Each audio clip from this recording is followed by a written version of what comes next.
धर्मेंद्र प्रधान का इस्तीफा छात्रों की बहुत बड़ी जीत। आज धर्मेंद्र प्रधान का शिक्षा मंत्री पद से इस्तीफा हुआ है। प्रदर्शनकारियों पर दर्ज एफआईआर वापस होगी और भविष्य में इस आंदोलन को लेकर एफआईआर नहीं होगी। खुदकुशी करने वाले छात्रों के परिवार वालों को 1-1 करोड़ के मुआवजे की मांग पर नियमों के मुताबिक फैसला होगा।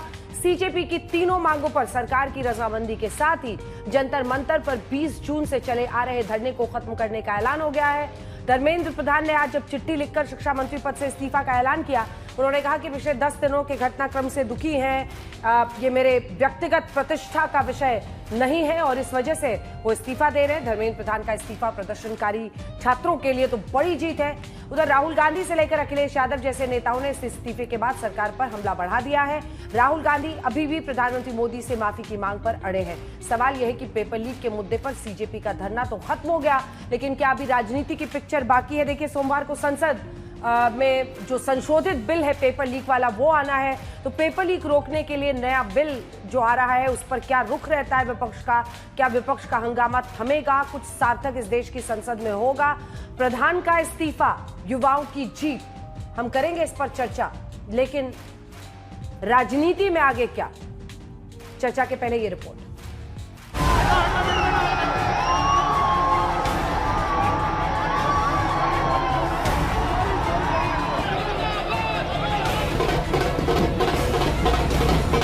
ये जश्न की तस्वीरें हैं पेपर लीक को लेकर छात्रों की लड़ाई की जीत की।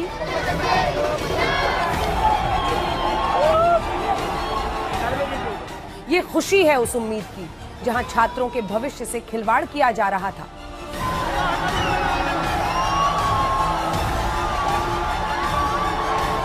सरकार ने कॉकरोच जनता पार्टी की तीनों मांगे मानी। हम तमाम मांगे जो हमारी थी वो मान ली गई है, तो हम इमीडिएट इफेक्ट से प्रोटेस्टर्स से रिक्वेस्ट करते हैं कि आप विड्रॉ करें, पीसफुली अपने घर वापस जाएं और आगे की जो भी हमारी रणनीति होगी या बातचीत होगी उससे हम आपको अवगत कराएंगे। लेकिन प्रोटेस्टर्स से हम रिक्वेस्ट करते हैं कि इमीडिएट इफेक्ट से आप विड्रॉ करें, हमारी मांगे जो है वो मान लीजिए। इस लड़ाई में सबसे बड़ा मुद्दा धर्मेंद्र प्रधान का इस्तीफा था, जिसे सरकार ने स्वीकार कर लिया। धर्मेंद्र प्रधान ने इस्तीफे की वजह छात्रों के हित को बताया।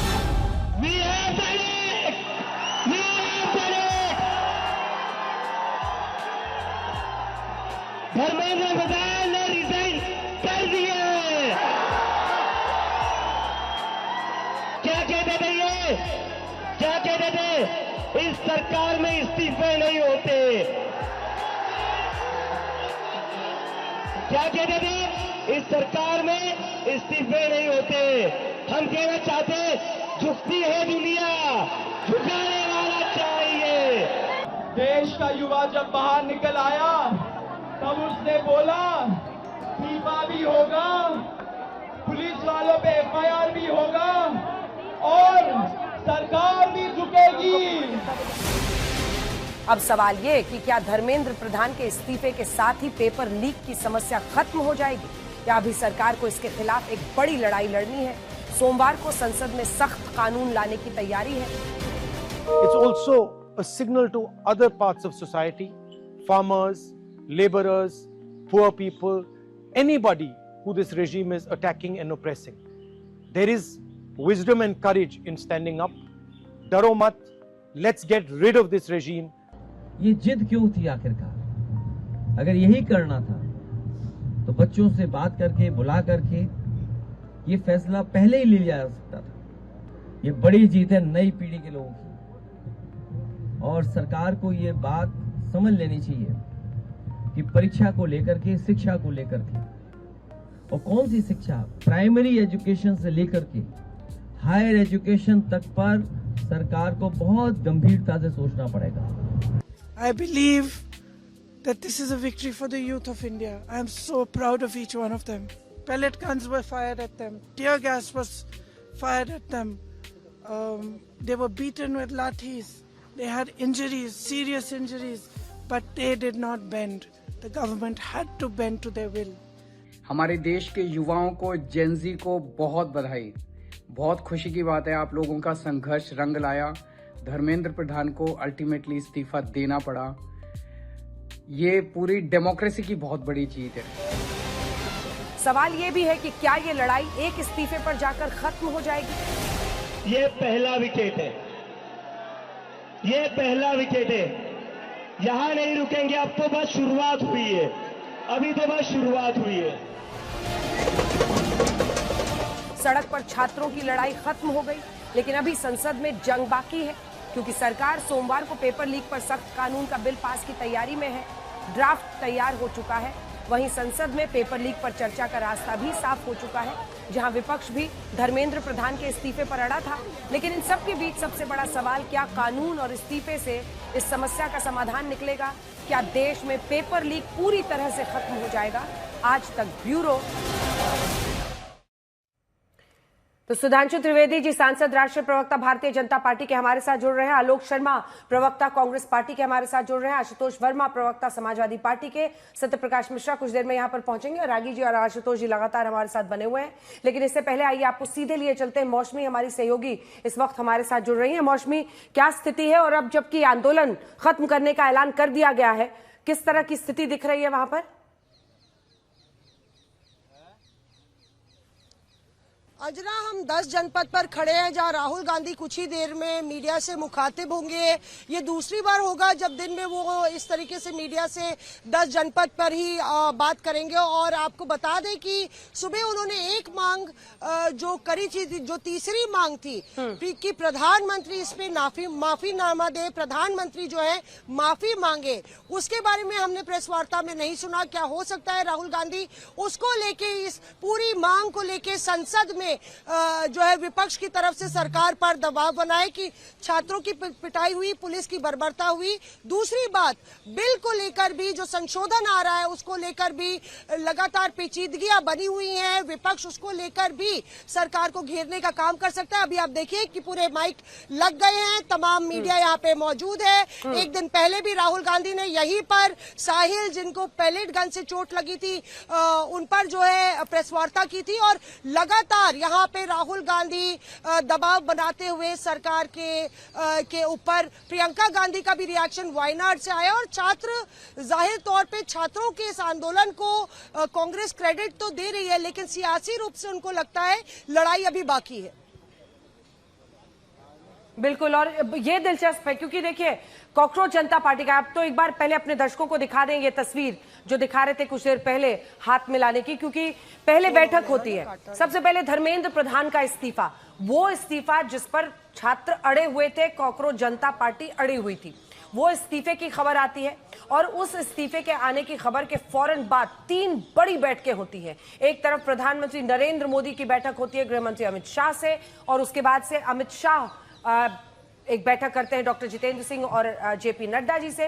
अब जेपी नड्डा उसके बाद से पहुंचते हैं कॉन्स्टिट्यूशन क्लब, और उन्हीं के साथ, आइए सत्यप्रकाश जी, आइए बैठिए। और जेपी नड्डा वहां पर पहुंचते हैं, डॉक्टर जितेंद्र सिंह पहुंचते हैं, और वो लोग बात करते हैं सौरभ दास और आशुतोष रांका से। यानी उसके बाद से ये लगभग तय हो गया कि आंदोलन खत्म होने वाला है। बात मौसमी को हटा दीजिए, उनको पता नहीं है, वो लाइव है इस वक्त। हाँ, एक बार दिखा दीजिए तस्वीरें उस जगह की। उसके बाद से प्रेस कॉन्फ्रेंस होता है। सीक्वेंस ये है कि उसके बाद से प्रेस कॉन्फ्रेंस होता है। यही वो बैठक की तस्वीरें हैं जो आप देख रहे हैं, जो ये फाइनल बैठक हुई है जिसमें ये डिसाइड किया गया है। क्योंकि इससे पहले तो मंच से अभिजीत दीपके ये कह रहे थे कि कॉकरोच एक बार घुस जाते तो निकलते नहीं। उनका ये कहना था कि हम अभी जो हमारी मांगे हैं कि पुलिस वालों के खिलाफ एक्शन हो, मुआवजा दिया जाए, वो मानी जाती है। लेकिन फिर ये बैठक हुई, और बैठक के बाद प्रेस कॉन्फ्रेंस का वीडियो दिखा दीजिए, जिस प्रेस कॉन्फ्रेंस के बाद हाथ भी मिलाया जाता है और एक सहमति बनती है, जिसके बाद आंदोलन को वापस कॉल कर लिया गया है। तो सभी मेहमान मुझे लगता है हमारे साथ जुड़ गए हैं। सुधांशु त्रिवेदी जी, राहुल गांधी भी लेकिन अभी तैयार है। कुछ देर में ये जो प्रेस कॉन्फ्रेंस होने वाली है उसमें ऐसा प्रतीत होता है क्योंकि वो सीधा पीएम से की माफी की बात कर रहे हैं। लेकिन कॉकरोच जनता पार्टी, उन्होंने अपना आंदोलन कॉल ऑफ कर दिया। लेकिन इसी के साथ आप तो सांसद हैं सुधांशु जी, बड़ी जिम्मेदारी आपकी सरकार की रहेगी। सारे बच्चों की, छात्रों की नजरें रहेंगी। पेपर लीक अब स्वीकार्य नहीं होगा। इस जिम्मेदारी को आप लोग समझ रहे हैं?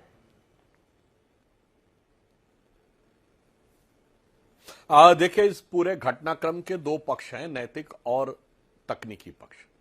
नैतिक दृष्टि से देखें तो यह निर्णय जो आज हुआ वो हमारी सरकार की छात्रों की भावनाओं के प्रति संवेदनशीलता का प्रमाण है, और श्री धर्मेंद्र प्रधान जी ने बिल्कुल उदार हृदय का परिचय देते हुए, कोई अहमन्यता का भाव न रखते हुए, छात्रों की भावनाओं का सम्मान करते हुए त्यागपत्र देने का निर्णय लिया है। और इसी के साथ साथ एक और बात भी बहुत स्पष्ट हो गई कि यह सिर्फ त्यागपत्र आज का निर्णय नहीं है, यह पिछले कुछ दिनों में हुए निर्णयों की श्रृंखला की एक कड़ी है। अगर आप देखें तो पहले सोनम वांगचुक जी के साथ बात करके नड्डा जी और जितेंद्र सिंह जी ने उनका जो आमरण अनशन था उसको रुकवाने में सफलता हासिल की। उसके बाद प्रधानमंत्री जी ने फास्ट ट्रैक कोर्ट की घोषणा की। उसके बाद लगातार 3 दिन ये छात्र आंदोलनकारियों के साथ सरकार के मंत्रियों ने वार्ता की। उसके बाद सरकार ने कठोर दंडात्मक कार्रवाई वाला बिल कैबिनेट में पास किया जो संसद में आएगा। एनटीए के अंदर व्यापक और शिक्षा विभाग के अंदर व्यापक ट्रांसफर किए गए और उस कड़ी में यह 5वां निर्णय, यानी सरकार उत्तरोत्तर उत्तरदायित्व का वहन करते हुए व्यवस्था के सुधार के लिए अपनी प्रतिबद्धता दिखा रही है। तकनीकी दृष्टि से हम देखें तो इस व्यवस्था को कैसे फुल प्रूफ बनाया जाए, इसके लिए पूरी एक टेक्निकल एक्सपर्टीज और इस बारे में सरकार बात कर रही। जैसे इस बार का विषय था कि पेपर सेटिंग करने वाले ने लीक कर दिया, तो अब अगली बार से यह व्यवस्था सुनिश्चित की जा रही है कि पेपर सेटिंग का काम ह्यूमन इंटरफेस में कम से कम हो, केवल एक ही व्यक्ति या कुछ लोगों को पेपर के बारे में पूरी जानकारी ना हो, उसके कुछ कुछ अंशों के बारे में लोगों से डिटेल ले लिए जाए, फिर जो भी व्यवस्था होगी उस पर टेक्नोलॉजी का प्रयोग करके किया जाए। और वो कैसे डिजिलॉक, वो सब एक अलग व्यवस्था है कि कैसे किया जाएगा। तो मैं सिर्फ इतना कहना चाहता हूं कि इस तरफ एक सकारात्मक समाधान दिखा है और छात्रों ने अपने आंदोलन समाप्त करने का, तत्काल प्रभाव से समाप्त करने का ऐलान कर दिया है। हां, दूसरा एक पक्ष जरूर दिखा कि राहुल गांधी जी जिनकी आपने बात की, वो कभी छात्रों के मंच पर गए नहीं। दिल्ली में रहकर भिन्न भिन्न स्थानों पर भिन्न भिन्न प्रकार की मुख मुद्राएं बनाकर वह तरह तरह के प्रदर्शन करते रहे। कभी प्रधानमंत्री आवास पे जाकर, कभी गांधी स्मृति पे जाके, तो कभी इंदिरा भवन में जाकर, कभी यहां पर आकर। इससे यह भी बात साफ हो गई कि कांग्रेस पार्टी जो किसी भी आंदोलन को खड़ा करने में पूर्णतः अक्षम है, जनाधार विहीन, विवेकहीन नेतृत्व के कारण न जनता उनके साथ है, न उनके गठबंधन सहयोगी उनके साथ है, न उनके नेता उनके साथ है, किसी आंदोलन का नेतृत्व नहीं कर पाती है, तो सत्ता लोलुप दृष्टि से वो। नमस्कार।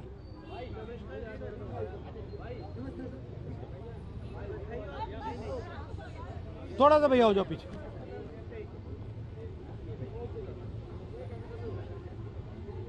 हाँ,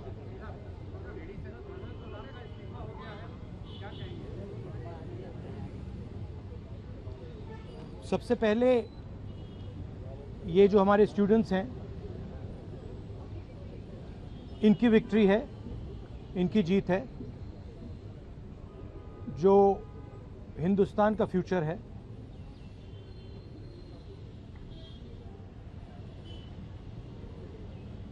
एजुकेशन सिस्टम जो हमारी शान हुआ करती थी, पूरी दुनिया में एक्नॉलेज था कि हिंदुस्तान का एजुकेशन सिस्टम बहुत बढ़िया है। उस पर सालों से आक्रमण हो रहा है, उसको कैप्चर किया जा रहा है, उसको प्राइवेटाइज किया जा रहा है, उस पर रिएक्शन था। बेरोजगारी पर रिएक्शन था और जो हिंदुस्तान का जो आज हालत है, जो सिचुएशन है, उस पर रिएक्शन था। प्रधान एक सिंबल है, करप्शन का सिंबल, एजुकेशन सिस्टम के डिस्ट्रक्शन का सिंबल, इनकॉम्पिटेंस का सिंबल। उसको तो जाना ही था और अच्छा है कि वो गया। बट अब कॉन्क्रीट स्टेप्स एजुकेशन सिस्टम को बदलने की सरकार को लेने पड़ेंगे। बहुत बड़ा मुद्दा है आरएसएस का जो कैप्चर है हिंदुस्तान के सिस्टम पर, एजुकेशन सिस्टम पर। अगर मोदी जी की गलती है तो उतनी ही गलती आरएसएस की है, क्योंकि दीमक का काम आरएसएस ने किया है। हमारे एजुकेशन सिस्टम को अंदर से खोखला कर दिया है। जो नॉलेज होती है उस पर इन्होंने आक्रमण किया है। तो गहरे स्टेप्स लेने पड़ेंगे। मुझे नहीं लगता है कि ये ले सकते हैं, बट देखते हैं। स्टूडेंट्स की 2 और मांगे थी, उनको नहीं भूलना है। पहली मांग, जिन लोगों ने स्टूडेंट्स पर आक्रमण किया, अटैक किया, मारा, इंप्लीमेंटर्स एंड ऑर्गेनाइजर्स, दोनों पर कार्रवाई होनी चाहिए और विजिबल कार्रवाई होनी चाहिए। स्टूडेंट्स को दिखना चाहिए कि ये लोग इस कारण पनिश हुए हैं। और दूसरी बात, जो मेन ऑपरेटर हैं सिस्टम के, नरेंद्र मोदी जी, उनको हिंदुस्तान के स्टूडेंट्स से अपोलोजाइज करना चाहिए। तो ये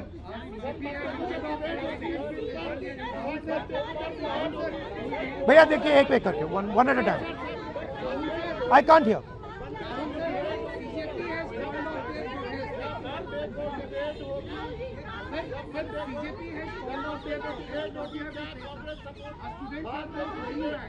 Okay, please. One at a time. I can't answer otherwise. No, I'll tell you. You go ahead. BJP has called off their protest, and the students are now going back.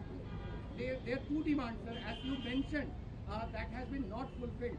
So, what will be your step in the parliament when parliament commences on Monday? Well, they are also bringing a new bill. The first thing is that we hold Mr. Amit Shah directly responsible for the violence that has taken place against our students. He authorized the shooting of our students.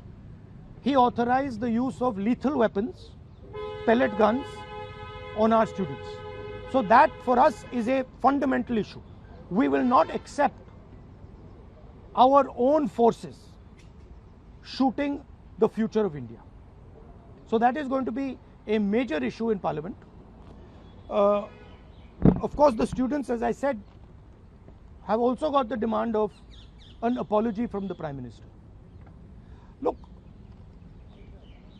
this protest, the reason it has happened, the deeper reason it has happened, is that the Indian system, job creation system, education system, institutional system, media system has been destroyed. It has ceased to exist. There are consequences to this. We are facing now a time of serious economic crisis.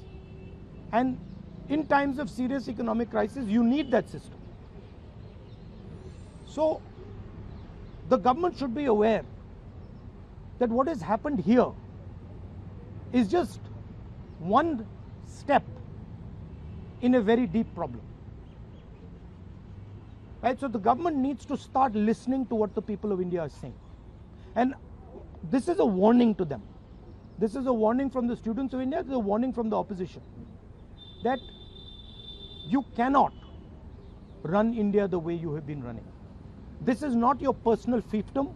This is not something that belongs to you. This belongs to the people of India. This belongs to the Constitution of India. All these institutions, they do not belong to you. And if you carry on down this path, you will see that what has happened right now will be at 10 times the scale. So that is basically the message. One by one, please. One by one. Please.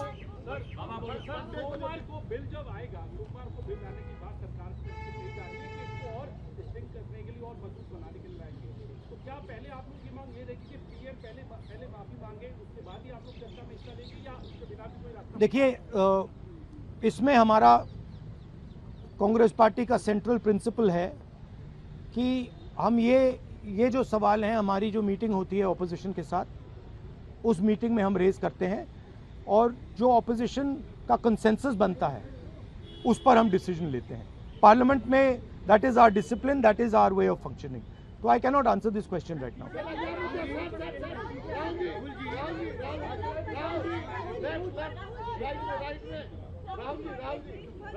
प्रदर्शन कर रही है नहीं, हमारा programme जो students का programme है वो चलेगा, क्योंकि हमारी इश्यूज लॉन्ग स्टैंडिंग इश्यूज हैं और हमारा तो नहीं रुकेगा। हम इश्यूज रेज कर रहे हैं और उसको हम करते जाएंगे। मैं अंत में सारे के सारे स्टूडेंट्स को दिल से धन्यवाद करना चाहता हूं और मेरे साइड से जो भी उनको सपोर्ट चाहिए, जहां भी सपोर्ट चाहिए, मैं तैयार हूं। Congress parties idea with the protest was to support it wholeheartedly. We supported it and we are here to protect the students of India, to protect the future of India. As I said, this is a fight between the past, which is Narendra Modi and the RSS, and the future of India. And we are very confident that the future of India will defeat the past. Thank you very much. Alok Sharma ji, मुझे लगता है कि अब एक reaction आपके पास चलते हैं, क्योंकि अब धर्मेंद्र प्रधान का इस्तीफा हुआ है और ये कॉकरोच जनता पार्टी की तरफ से आंदोलन का अंत हुआ है। उम्मीद यही होगी कि जब संसद चले तो कम से कम बच्चों के मुद्दे पर सबसे ज्यादा गंभीरता से चर्चा। सबसे पहले तो अंजना जी, मैं छात्रों को और देश के युवाओं को बधाई भी देना चाहूंगा और धन्यवाद भी करना चाहूंगा। तमाम उन पॉलिटिकल पार्टीज का जिन्होंने इस आंदोलन में छात्रों का साथ दिया, और आज जिस तरह से देश की जनता ने धर्मेंद्र प्रधान शिक्षा मंत्री को बर्खास्त कर दिया, उन्होंने रेजिग्नेशन नहीं दिया, क्योंकि ये अनैतिकता, अहंकार और संवेदनहीनता की पराकाष्ठा हुई है जो पिछले कई दिनों में देखी गई है। जिस तरह से आज इस्तीफा हुआ है, अगर ये पहले हो जाता तो 22 बच्चों की जान भी बचती, सैकड़ों बच्चे घायल होने से बचते। लेकिन धर्मेंद्र प्रधान तो केवल एक मुखौटा हैं।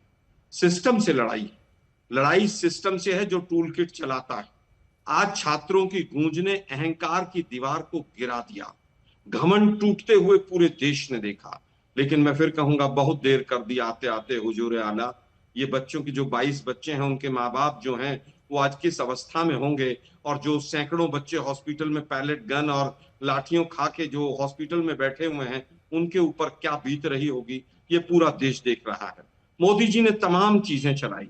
मोदी जी ने हर तरह से बच्चों को गुमराह करने का भी प्रयास किया, रात को 12 बजे आकर रील भी बनाई। लेकिन मोदी जी, आपके फ्रेंडशिप को युवाओं ने अस्वीकार कर दिया। आज तक पर जो आज ये दृश्य चल रहा है, देखिए सब लोग किस तरह से युवा झूम रहे हैं। ये झूम रहे हैं केवल इस बात पे कि मोदी सरकार का अहंकार इन्होंने तोड़ा है। मुख मुद्राएं राहुल गांधी की मत देखिए मेरे बीजेपी के साथी, मुख मुद्राएं मोदी जी की रात को जब 12 बजे रील बनाई थी ना, उन मुख मुद्राओं को भी देख लेते। उनमें क्या किस तरह के भाव भंगिमा पूरे देश ने देखी है और किस तरह से जेनजी ने उसको किस रूप में लिया है। दुर्भाग्य ये है कि इन्होंने पूरे के पूरे एजुकेशन सिस्टम का भट्टा बैठा दिया है। वो पूरा का पूरा आरएसएस के हाथों में गिरवी रख दिया है। वो शिक्षा तंत्र, चाहे वो प्राइमरी स्कूल का हो, एनसीईआरटी हो, एसएससी हो, यूपीएससी हो, यूनिवर्सिटीज हो, पूरे के पूरे एजुकेशन सिस्टम के ऊपर जिस तरह से आरएसएस ने कब्जा किया है, अगली लड़ाई हमारी उस चीज को लेकर है। दुर्भाग्य ये है कि जिस तरह से तकनीक की बात हमने अभी बीजेपी के साथी कह रहे थे, नैतिकता तो कहीं दूर दूर तक नहीं है। तकनीक की बात कही, एयरफोर्स को भी इन्वॉल्व कर लिया, उसके बावजूद 21 जून का पेपर इनोवेटिव व्यू कंपनी की चालाकी और बदमाशी और भ्रष्टाचार की वजह से उसके बाद भी बायोमेट्रिक्स में घपले हुए। बिहार में और महाराष्ट्र में तकनीक की बात तो भाजपा के लोग करें ही ना, ये तो नाली से गैस निकालें, इनकी सोच वहीं तक है। तकनीक की बात कांग्रेस पार्टी करती है और तमाम तकनीक हम ही लेकर आए थे। इन्होंने शिक्षा के नाम पर कोई एजुकेशन रिफॉर्म्स नहीं किया। एनईपी भी लेकर आए, वो केवल अपना एजेंडा लेकर आए। जिस तरह से यूपीएससी के चेयरमैन को मनोज जोशी को हटाया गया था, पूरे देश ने देखा था। इन्होंने पूरी तरह से बच्चों के भविष्य के साथ खिलवाड़ किया। पेपर लीक तक बात सीमित नहीं है, जिस तरह से तमाम एजुकेशन सिस्टम को तबाह किया है, उसके लिए आगे चर्चा होनी चाहिए। सरकार को माफी मांगनी चाहिए, मोदी जी को माफी मांगनी चाहिए। जिन लोगों के आदेश पर पैलेट गन चले, लाठी चार्ज हुआ, उनकी अकाउंटेबिलिटी फिक्स होनी चाहिए। केस वापस लिए जाएंगे, उसका एक टाइम फ्रेम होना चाहिए। किसान आंदोलन में भी इन्होंने वायदे किए थे, लेकिन आज तक केस चल रहे हैं। केस टाइम फ्रेम में तमाम केस वापस होने चाहिए। और जो फास्ट ट्रैक कोर्ट का जो झुंझुना देश को दिया है इन्होंने, सुबह फास्ट ट्रैक कोर्ट का झुंझुना दिया इन्होंने और शाम को जो 2024 का मुख्य आरोपी था वो सीबीआई ने बरी कर दिया। सीबीआई भी अकाउंटेबल है। ठीक है सुधांशु जी, अब जवाब सुन लीजिए। आलोक जी, ठीक है ठीक है, 4 लोग इंतजार कर रहे हैं। ठीक ठीक नहीं होता। ठीक है, एक बार आशुतोष जी भी बोल रहे, एक ही साथ जवाब दीजिएगा। आशुतोष जी आपके पास आ रहे हैं, एक बार आशुतोष जी से बोल लेते फिर एक बार जवाब दीजिएगा सुधांशु जी। आशुतोष जी, आज अखिलेश जी को भी हमने सुना, आज सबसे बड़ा कंसर्न यही होना चाहिए कि अल्टीमेटली पेपर लीक रुके, क्योंकि अब पेपर लीक नहीं रुकेगा तो फिर वो फोकस जो है ना वो बच्चों से शिफ्ट हो जाएगा। देखिए, छात्र क्यों इतने उद्वेलित थे, क्यों गुस्से में थे, क्यों नाराज? लेकिन बोल लीजिए आप, सॉरी नहीं कोई नहीं, गो अहेड। इसके बाद वर्मा जी आ रही हूँ, जल्दी से बोलिए। अरे बोल लीजिए भाई। नहीं, मैं ये कह रहा था कि छात्र क्यों नाराज थे, क्यों गुस्से में थे, क्यों उबल रहे थे, पेरेंट्स क्यों सड़क पे थे? एक बार नहीं, अगर एक बार का मामला होता तो सुलझ जाता। बार बार पेपर लीक हो रहे। जब पूरा देश उबला हुआ है, जंतर मंतर पर लोगों की नजर लगी, तब भी उत्तराखंड के अंदर पेपर लीक हो रहे। यानी कहीं तो कोई रोक लगनी और भी कई राज्यों में हुआ है, उत्तराखंड में पंजाब कोई बात नहीं। पंजाब है तो आपको पंजाब याद रहता है, ये भी तो गड़बड़ है ना। हमें सब याद है। कहीं पेपर लीक सत्यप्रकाश जी, अगर केंद्र के अंदर भारतीय जनता पार्टी की सरकार नहीं होती तो मैं उसको भी दोष नहीं देता। सवाल ये कि आप ट्रिपल इंजन की सरकार कर रहे, 12 साल से केंद्र में सरकार आपके, नरेंद्र मोदी जैसे इतने पावरफुल प्राइम मिनिस्टर है, उसके बावजूद आप कानून लेकर आए 2024 से, आप पेपर लीक नहीं रोक पा रहे। इसका क्या मतलब? इसके दो ही चीज हो सकते हैं, या तो पूरी तरीके से इनकॉम्पिटेंस है, इनएफिशिएंसी है, या फिर कोई बहुत बड़ा आदमी इस पेपर लीक के पीछे लगा हुआ है जो नहीं चाहता कि सुचारू रूप से, स्वच्छ तरीके से, साफ सुथरे तरीके से बच्चों का सिलेक्शन हो। दो ही चीज हो सकती है, तीसरी चीज तो हो नहीं सकती। अरे भाई, झारखंड में क्या हो रहा है, मान लिया आपकी बात, आप ले आइए विपक्ष की सरकार को केंद्र के अंदर, कांग्रेस सरकार ले आइए, हम कांग्रेस को जिम्मेदार ठहराएं। और बड़ी खबर इस वक्त आ रही है, हमारे सहयोगी हिमांशु मिश्रा ये खबर दे रहे हैं, 72 घंटे के अल्टीमेटम के चलते धर्मेंद्र प्रधान का इस्तीफा हुआ है, क्योंकि कॉकरोच जनता पार्टी ने, आ रही हूं मिश्रा जी, आ रही हूं, प्रधान के इस्तीफे पर यह खबर है कि 72 घंटे के अंदर हम फिर संसद मार्च करेंगे। ये कॉकरोच जनता पार्टी ने अल्टीमेटम दे दिया था। 20 जुलाई को जो हुआ उसने सरकार को यह फैसला लेने पर मजबूर कर दिया। हिमांशु,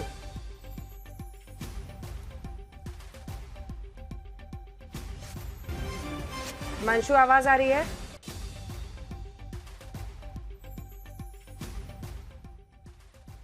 हिमांशु जी, अंजना देखिए, जब से केंद्रीय शिक्षा मंत्री धर्मेंद्र प्रधान का इस्तीफा हुआ है, जो कल दूसरे राउंड की बातचीत हुई थी उसमें ये साफ साफ कह दिया गया था कि हम 72 घंटे का अल्टीमेटम देते हैं, नहीं तो हम संसद तक मार्च निकालेंगे और ये बात हम बाहर जाके अनाउंस कर सकते हैं।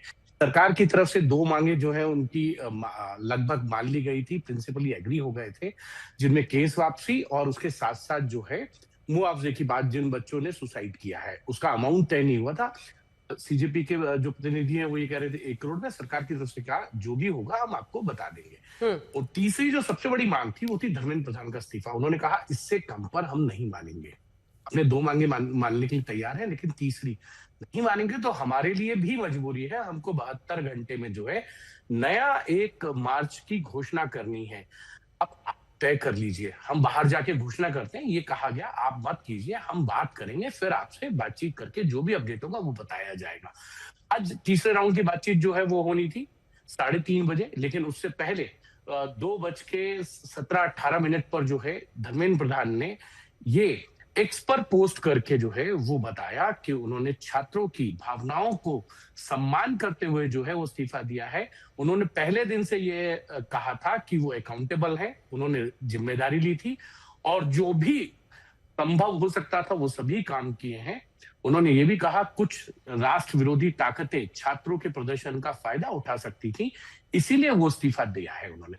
तो एक तरीके से कहीं ना कहीं सरकार के अंदर ये इस चीज का एक अनुमान हो चुका था कि ये प्रोटेस्ट इससे कम पर नहीं मानने को तैयार है, क्योंकि 2 राउंड की बातचीत सीजेपी के साथ हुई, जो उनके प्रतिनिधि है, उसके साथ साथ सोनम वांगचुक से भी 2 राउंड की बातचीत हुई। दूसरे राउंड में उन्होंने जरूर जो है वो अपना अनशन खत्म कर दिया था, लेकिन उसके बावजूद उन्होंने कहा कि शिक्षा मंत्री का इस्तीफा कब होगा ये एश्योरेंस नहीं दी गई है, लेकिन अगर नहीं हो रहा है तो इससे भारतीय जनता पार्टी को नुकसान हो रहा है। अगर जल्दी होगा तो नुकसान कम होगा। इस चीज को पूरे तरीके से अगर देखें तो ये जो कल दूसरे राउंड की मुलाकात थी सीजेपी प्रोटेस्टर्स के प्रतिनिधियों के साथ, वहां जब मामला अटक गया उसके बाद शायद सरकार के अंदर बहुत सी चीजें हुई। दोनों मंत्री जाके गृह मंत्री को ब्रीफ करके आए, गृह मंत्री से बातचीत हुई, सारी चीजें उन्होंने डिस्क्राइब की कि वो मानने को तैयार नहीं है और 72 घंटे की बात जो है वो कही गई है। तो कहीं ना कहीं फिर सरकार के अंदर एक तरीके से बातचीत हुई और उसके बाद जो भी हुआ वो धर्मेंद्र प्रधान का इस्तीफा दिया। और एक और खबर इस वक्त आ रही है, आपको बता दें सभी मेट्रो स्टेशन खोल दिए गए हैं दिल्ली के। अब जबकि ये ऐलान हो गया है और जेपी नड्डा और सौरभ दास, आशुतोष रांका, डॉक्टर जितेंद्र सिंह सभी एक जॉइंट प्रेस कॉन्फ्रेंस करते हैं और उसके बाद स्वास्थ्य मंत्री जेपी नड्डा हाथ मिलाते हुए ऐलान किया गया है वहां से कि अब अनशन खत्म कर रहे हैं। तो अब सारे मेट्रो स्टेशन खोल दिए गए हैं ताकि जो छात्र यहां पर आए हुए हैं, जो प्रदर्शनकारी आए हुए हैं, वो वहां से निकल पाए। जश्न की तस्वीरें भी आ रही हैं, अलग अलग जगहों से तस्वीरें आ रही हैं, आप देख रहे हैं उसको। दिल्ली के सभी मेट्रो स्टेशन खोल दिए गए हैं। इसका अर्थ यह है कि अब जो प्रदर्शनकारी यहां पर आए हुए थे, जो छात्र आए हुए थे, उनके लिए वहां से निकलना आसान हो जाएगा, वरना मेट्रो स्टेशन बंद होने की वजह से उनको दिक्कतें हो रही थी। लेकिन ये कॉल ऑफ भी कर दिया गया है। ये भी अपने आप में एक बड़ी बात है कि चलिए अब ये आंदोलन खत्म हो रहा है क्योंकि जो मांगे थी वो मान ली गई हैं। आशुतोष वर्मा जी जल्दी से आपके पास आ रहे हैं। आशुतोष वर्मा जी, आज देखिए बड़ा सवाल वही जो मैं इनसे भी पूछ रही थी कि पेपर लीक ना हो, इसके लिए मिलकर अब एक कारगर तरीके से काम करना होगा। और अगर वो बिल लेकर आ रहे हैं तो आपको उनको मजबूर करना होगा कि इन्वेस्टिगेशन कुछ मतलब उस पर तैयारी करके कि भाई इन्वेस्टिगेशन भी ऐसे हो। ये नहीं कि सिर्फ फास्ट ट्रैक कोर्ट बना देने से होगा। जब तक सही आरोपियों को नहीं पकड़ा जाएगा, क्योंकि कन्विक्शन नहीं होता है, ये प्रॉब्लम है। इन्वेस्टिगेशन को मजबूत करना होगा। नहीं, देखिए अंजना जी, ये बहुत जरूरी है और मुझे लगता है कि पूरा आंदोलन का अगर लब्बो लवाब यही है कि एक प्रतीकात्मक जीत तो हुई है, लेकिन अगर रिफॉर्म्स नहीं हुए तो काम नहीं हो सकता।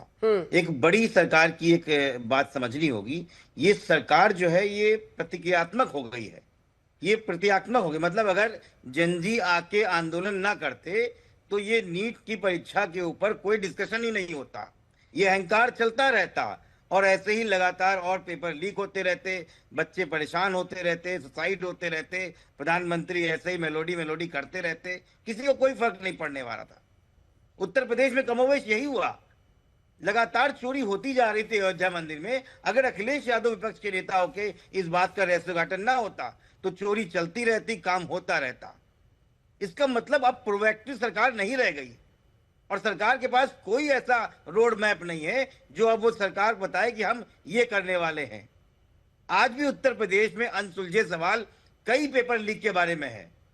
मैं बात उसको डाइवर्ट नहीं करना चाहता हूं, लेकिन ये करना क्या चाहते थे और पूरी कोशिश करी आखिरी दिन तक इस प्रोटेस्ट को बदनाम किया जाए, इस प्रोटेस्ट को फंडिंग बताई जाए, चाइना, सोरेस, पाकिस्तान, ना जाने क्या क्या किया।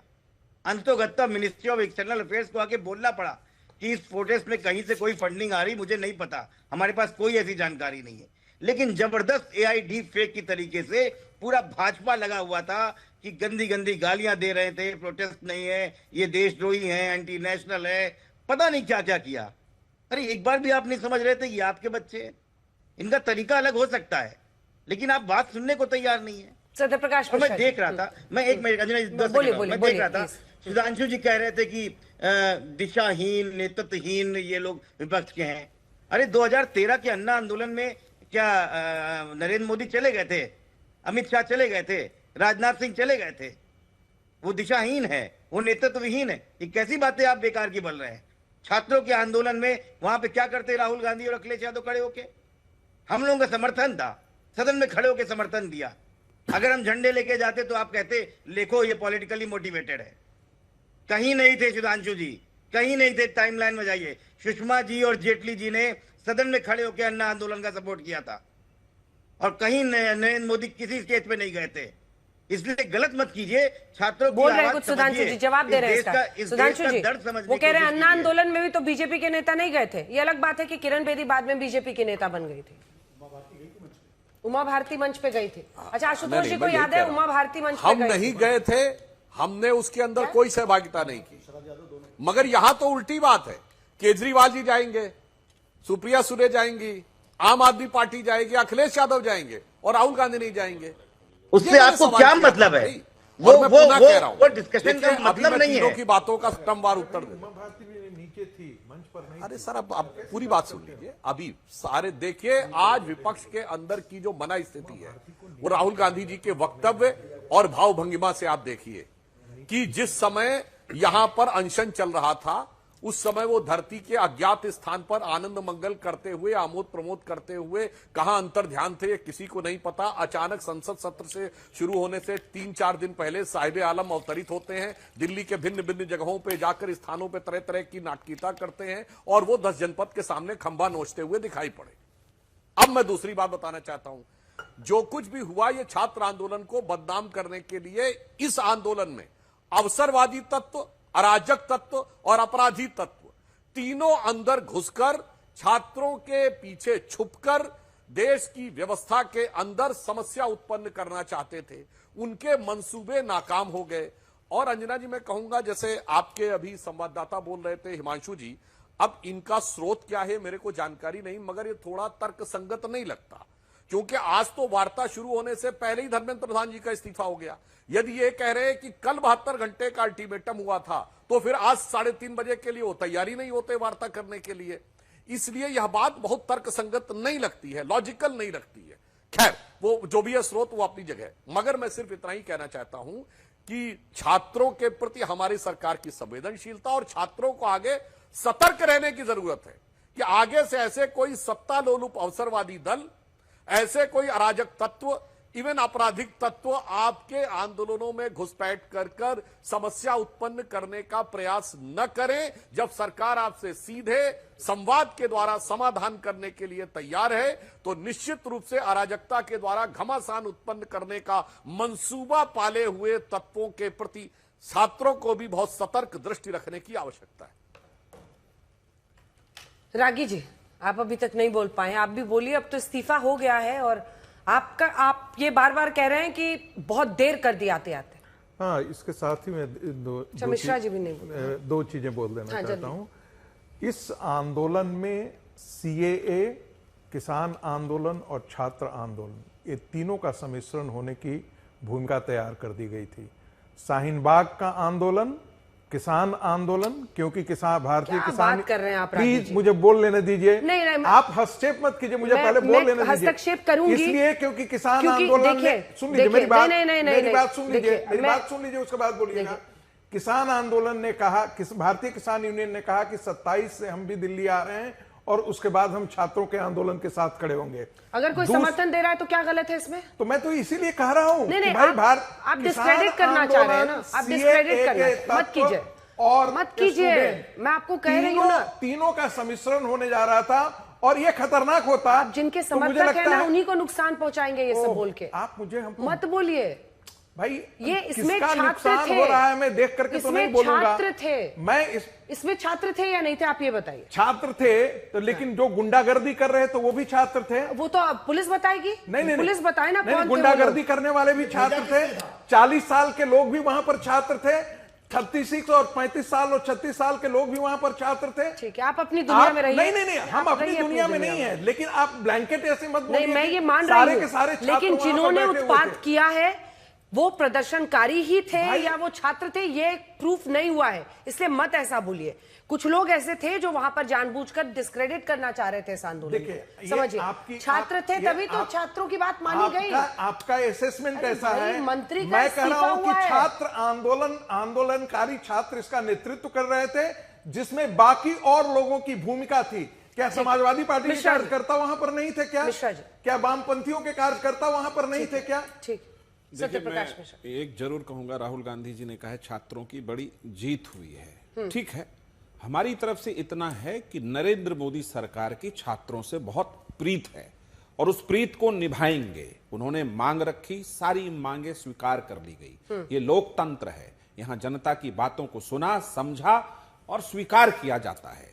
जो प्रधानमंत्री हर मंच पर दंडवत जनता को प्रणाम करते हैं, संसद की सीढ़ियों को नतमस्तक होकर सदन की ओर जाते हैं, उनको कहा जा रहा है कि अहंकार में बिल्कुल नहीं, जनता से प्यार में, अहंकार में नहीं है। ठीक है, एक डेडलॉक आया था, थोड़ी बातें उनकी आई, समझी गई। पहली प्राथमिकता थी कि नीट को कैसे दुरुस्त फिर से कराया जाए। इस देश में पेपर लीक की समस्या आज नई नहीं है, अभी थोड़ी ज्यादा बढ़ी भी है। उसको हर तरह से उस लीक को खत्म किया जाए, ये सरकारों का प्रयास बिल्कुल होना चाहिए और दुरुस्त होना चाहिए। अब एक सवाल है कि जो छात्र आंदोलन में घुस गए थे, देखिए पॉलिटिकल वल्चरिज्म वहां हुआ है, इससे कोई इनकार नहीं कर सकता। राहुल गांधी जी बैठ गए प्रधानमंत्री के आवास पे, बोला कि सब यहीं पहुंच जाओ, उनका मकसद कुछ और था। हो सकता है अराजकता फैलाना हो, नेपाल बांग्लादेश वो लोग कहते भी रहते हैं हमेशा श्रीलंका बना दो, केजरीवाल जी भी कह चुके हैं। सवाल है जिन छात्रों ने इस आंदोलन में अपनी सहभागिता निभाई, उनके संवाद का स्तर जरूर थोड़ा गिरावट भरा दिखा है कई वीडियो में, लेकिन एक मांग थी, उस मांग को स्वीकार कर सरकार ने जनतंत्र का सम्मान किया है। ये सरकार 1974 में छात्र आंदोलन से इस देश में सरकार बदल गई थी, उसके बहुत सारे लोग इस सरकार में भी हैं। क्या हुआ था 18 मार्च को 1974 को, आशुतोष जी को शायद याद हो, गोलियां चल गई थी, छात्र मर गए थे, मांग बहुत साधारण सी थी। मेरा मानना है यहां से एक नया रास्ता सरकार और छात्रों के बीच का संवाद का खुलता है। सरकार हमेशा छात्रों के भरोसे के साथ काम करे और यह मुकर्रर करे कि इस देश में कम से कम छात्रों के साथ कोई अन्याय नहीं होगा। एक बात और है, जो पॉलिटिकल वल्चरिज्म पे निकले हैं उन लोगों का इतिहास इन छात्रों को शायद इसलिए नहीं मालूम होगा कि जो छात्र 12 साल पहले 5 साल के थे वो आज 17 साल के हैं, नीट दे रहे हैं। जो 10 साल के थे वो 20 साल के हैं, जो 12 साल के थे वो 22 साल हैं, जो 12 साल के होंगे वो 24 के होंगे। तो उनका इतिहास नहीं पता कांग्रेस का कि गहलोत साहब को पार्टी से बर्खास्त कर दीजिए ना, आज भी कर दीजिए, मॉरल ग्राउंड लीजिए राहुल गांधी जी, गहलोत को पार्टी से बाहर भेजिए। 1919 पेपर लीक होकर के तो सरकार से हटा दिया जनता ने, एक नहीं गई राजस्थान से कांग्रेस की सरकार। आप वैसे पापी को ढो रहे हैं अपनी पार्टी में। एक प्रश्न और है, पंजाब में भी पेपर लीक हुआ तो अच्छा ट्रेंड सेट हुआ। धर्मेंद्र प्रधान जी ने तो आज वो मील का पत्थर कर दिया कि इस देश में कोई भी मंत्री नॉन परफॉर्मेंस पे पकड़ा जाए इस्तीफा दे। पंजाब वाला दे, केजरीवाल कहां खामोश होकर घूम रहे हैं, अपने मंत्री को हटाइए, हाँ वहां भी जाए। पेपर लीक सारे शिक्षा मंत्रियों बिल्कुल, अगर कोई मंत्री जिनके कांधे ये जिम्मेदारी है, मैं यहां से कहता हूं कि ये सेट कर दिया धर्मेंद्र प्रधान जी ने, इस्तीफा हो। अरे अदना सा दिल्ली का पुलिस कमिश्नर नहीं हटा था नीरज कुमार इन लोगों से निर्भया गैंगरेप पे, बोलना नहीं चाहता, लेकिन सरकार के इस प्रयास से इस देश के छात्रों का भविष्य उज्जवल होगा। संवाद का नया पुल बना है, ये पुल मजबूत होना चाहिए और ये प्रीत बरकरार रहेगी। छात्रों को सलाम है और प्रणाम है। अंजना जी, बड़ा दुर्भाग्यपूर्ण है, आज भी छात्रों को गिद्ध कहा जा रहा है, आंदोलन को बदनाम किया जा रहा है। आज हालत यह है कि क्रिस्टियानी दिल्ली खंबा नोचे बीजेपी की हालत है। लेकिन मैं 2-3 चीजों से इनकी सहमत हूँ। एक तो चीज ये है, सबसे पहली चीज कि इन्होंने कहा सतर्क रहना चाहिए, युवाओं को सतर्क रहना चाहिए कि हमारे पिताजी और दादाजी ने 70 साल तक बीजेपी और आरएसएस को दूर क्यों रखा, अब युवाओं को सतर्क हो जाना चाहिए। दूसरी चीज है कि 7 और 8 साल के बच्चे भी वहां पर आंदोलन में गए थे, वो भी अपने भविष्य के लिए पूरी चिंता कर रहे थे। नैतिकता की बात करने वालों में अगर थोड़ी सी भी शर्म बची हो तो जो इन बच्चों ने सुसाइड किया है उनको मुआवजा दिलाइए, उनके परिवारों को, और जिन बच्चों को चोट लगी है उनको भी मुआवजा दिलवाइए। एनटीए को भंग कीजिए, आरएसएस और बीजेपी के लोग जो एनटीए में घुसे हुए हैं उनको बाहर कीजिए। धर्मेंद्र प्रसाद जो प्रधान थे वो केवल दुगदुगी थे, कुछ नहीं थे। मोदी जी का मुखौटा थे और कुछ नहीं थे, आरएसएस के मुखौटा थे। सीबीआई को अकाउंटेबल कीजिए, जो सीबीआई 2024 में कुछ नहीं कर पाई वो अब 26 में भी करेगी कि नहीं करेगी। और ये टूल किट चलाना बंद कर दीजिए। अब राजनीतिक विश्लेषकों को थोड़ा बच्चों का भी सोचना चाहिए। भाजपा के प्रवक्ता भी कांग्रेस कांग्रेस कांग्रेस, राहुल राहुल राहुल राहुल राहुल राहुल राहुल, इसके अलावा इनको कुछ नहीं आता है। एक सुझाव नहीं दिया कि हम क्या करने जा रहे हैं। खिसियानी बिल्ली खंबा नोचे। और प्रीत की जो बात की है कि मोदी जी को प्रीत है, वो देख ली जनता ने। नौजवानों की जद्दोजहद और उनकी कुर्बानी, और मैं उनको मुबारकबाद भी देता हूं। और आज का जो तब्दीली पैदा हुई है वो इस बात की तरफ इशारा देता है कि मोदी सरकार अगर ये समझ रही है कि वो जो चाहे कर सकती है, चाहे बुलडोजर से घर तोड़ सकती है या फिर किसी को दबा सकती है, तो इस आंदोलन ने इस बात का उनको खुला पैगाम दे दिया है कि अब तानाशाही नहीं चलेगी, लोकशाही अगर चलाना है तो संविधान के दायरे में जिसको बाबा साहब अम्बेडकर ने बनाया उसके तहत चलाना पड़ेगा। और हम उम्मीद करते हैं कि मुस्तकबिल में, फ्यूचर में कोई पेपर लीक कहीं पर भी किसी प्रदेश में या फिर किसी हमारे देश के नेशनल जो एग्जाम्स होते हैं उसमें नहीं होगा। अभिजीत दिपके कह रहे हैं कि अभी ये लड़ाई बाकी है, अभी तो ये सिर्फ शुरुआत है।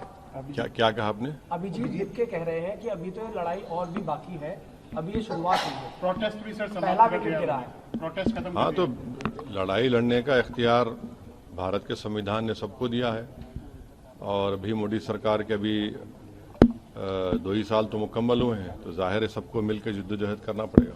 अखिलेश यादव कह रहे हैं कि इनकलाब की जीत हुई है। अब वो उनके बारे में मुझे सर, अजय राय है कांग्रेस अध्यक्ष, वो कह रहे हैं कि अब धर्मेंद्र प्रधान की गिरफ्तारी भी होनी चाहिए और फिर उसके बाद जांच होनी चाहिए। कोई दूसरी पार्टी का क्या बोलेगा, हमसे क्यों पूछ रहे हैं आप? वो जवाब देंगे अपना। सर, लीडर ऑफ अपोजिशन के पे तो वो बताएंगे। सर, वो बोल रहे हैं कि लड़ाई जो है इस पूरे मामले में जो कार्रवाई है, जिन्होंने लाठीचार्ज किया है पुलिस वालों पे, उनके खिलाफ कार्रवाई होनी चाहिए और एक्शन सख्त होना चाहिए। आपका क्या स्टैंड है? 4 लोगों को पेलेट गन से गोली मारी गई और एक की तो आंख जाय होने वाली है।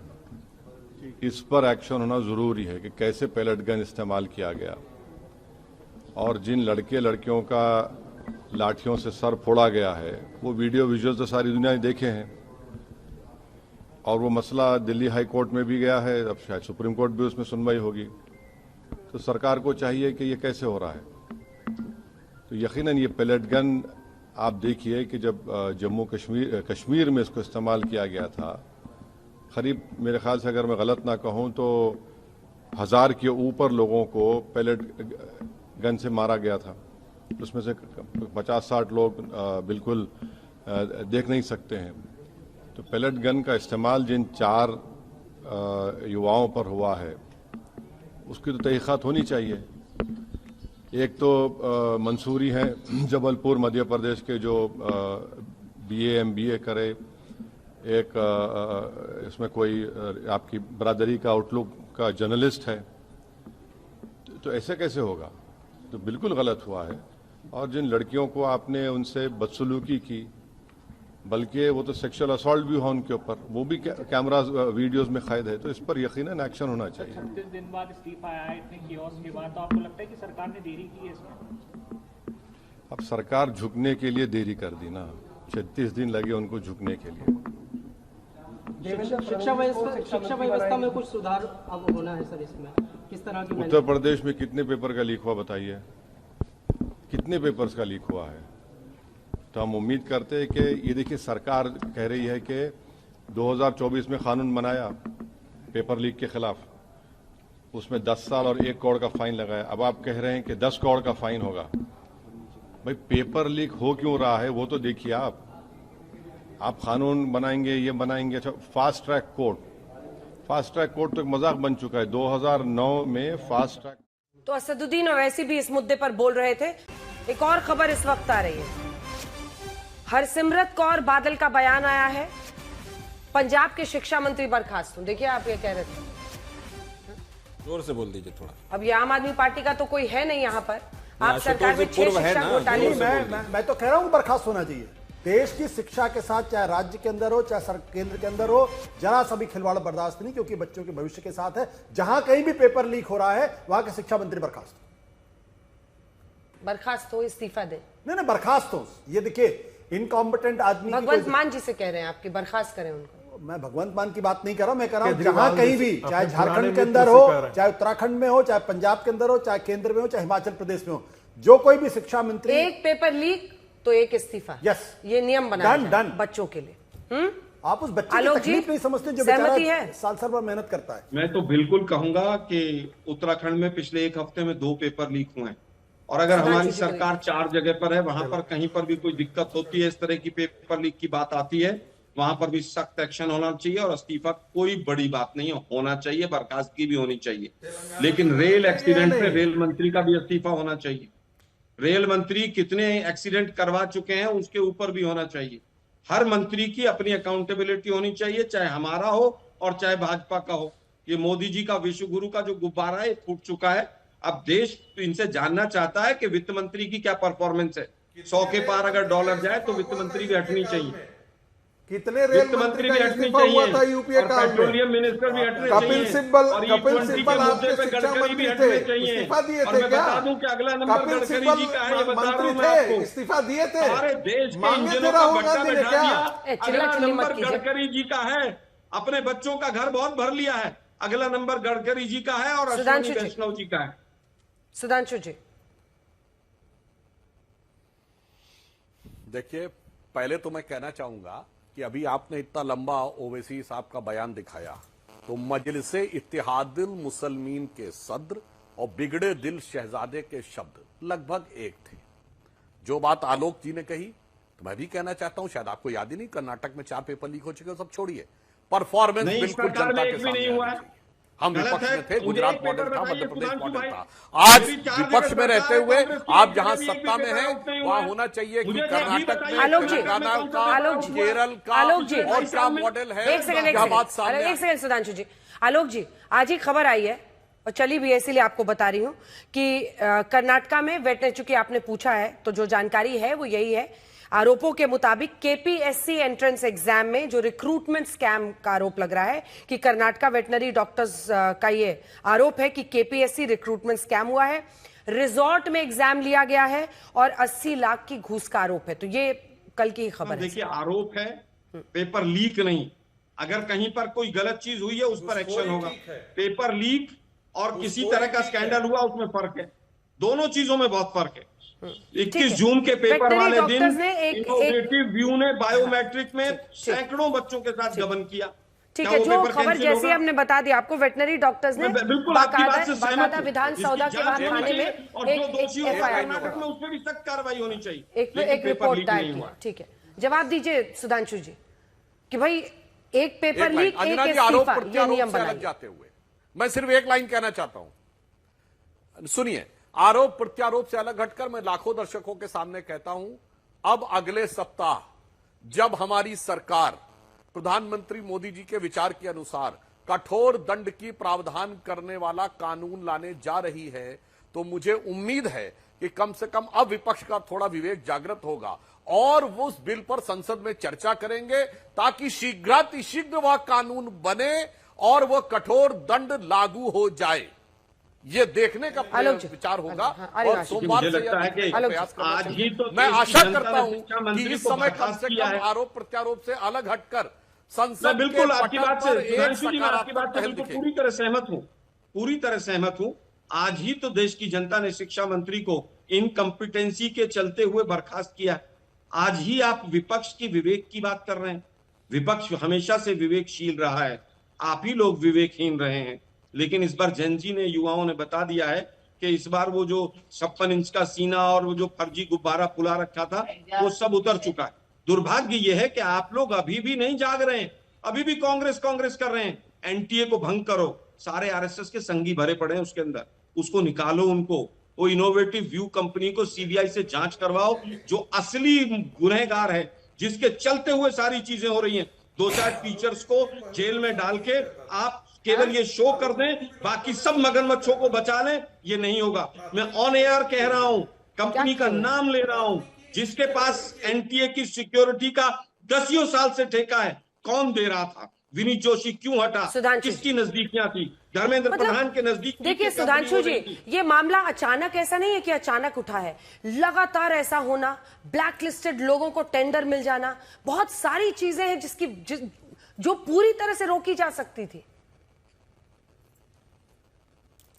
सुधांशु जी, जी इसीलिए जहां से मैंने बात शुरू की थी, अंतिम चरण में वही कह रहा हूं। तो नैतिक और तकनीकी दोनों पक्ष में काम कर रहे हैं। और आलोक जी कह रहे हैं विवेक की बात, तो भाई साहब हम दर्शकों के विवेक पे छोड़ते हैं कि अगर किसी राज्य की विधानसभा बाल बुद्धि शब्द के प्रयोग पर प्रतिबंध लगा दे तो किसके विवेक पर प्रश्न चिन्ह था, यह समझा जा सकता था। अभी आलोक जी ने कहा 6 और 7 साल के बच्चे भी उसको समर्थन दे रहे थे।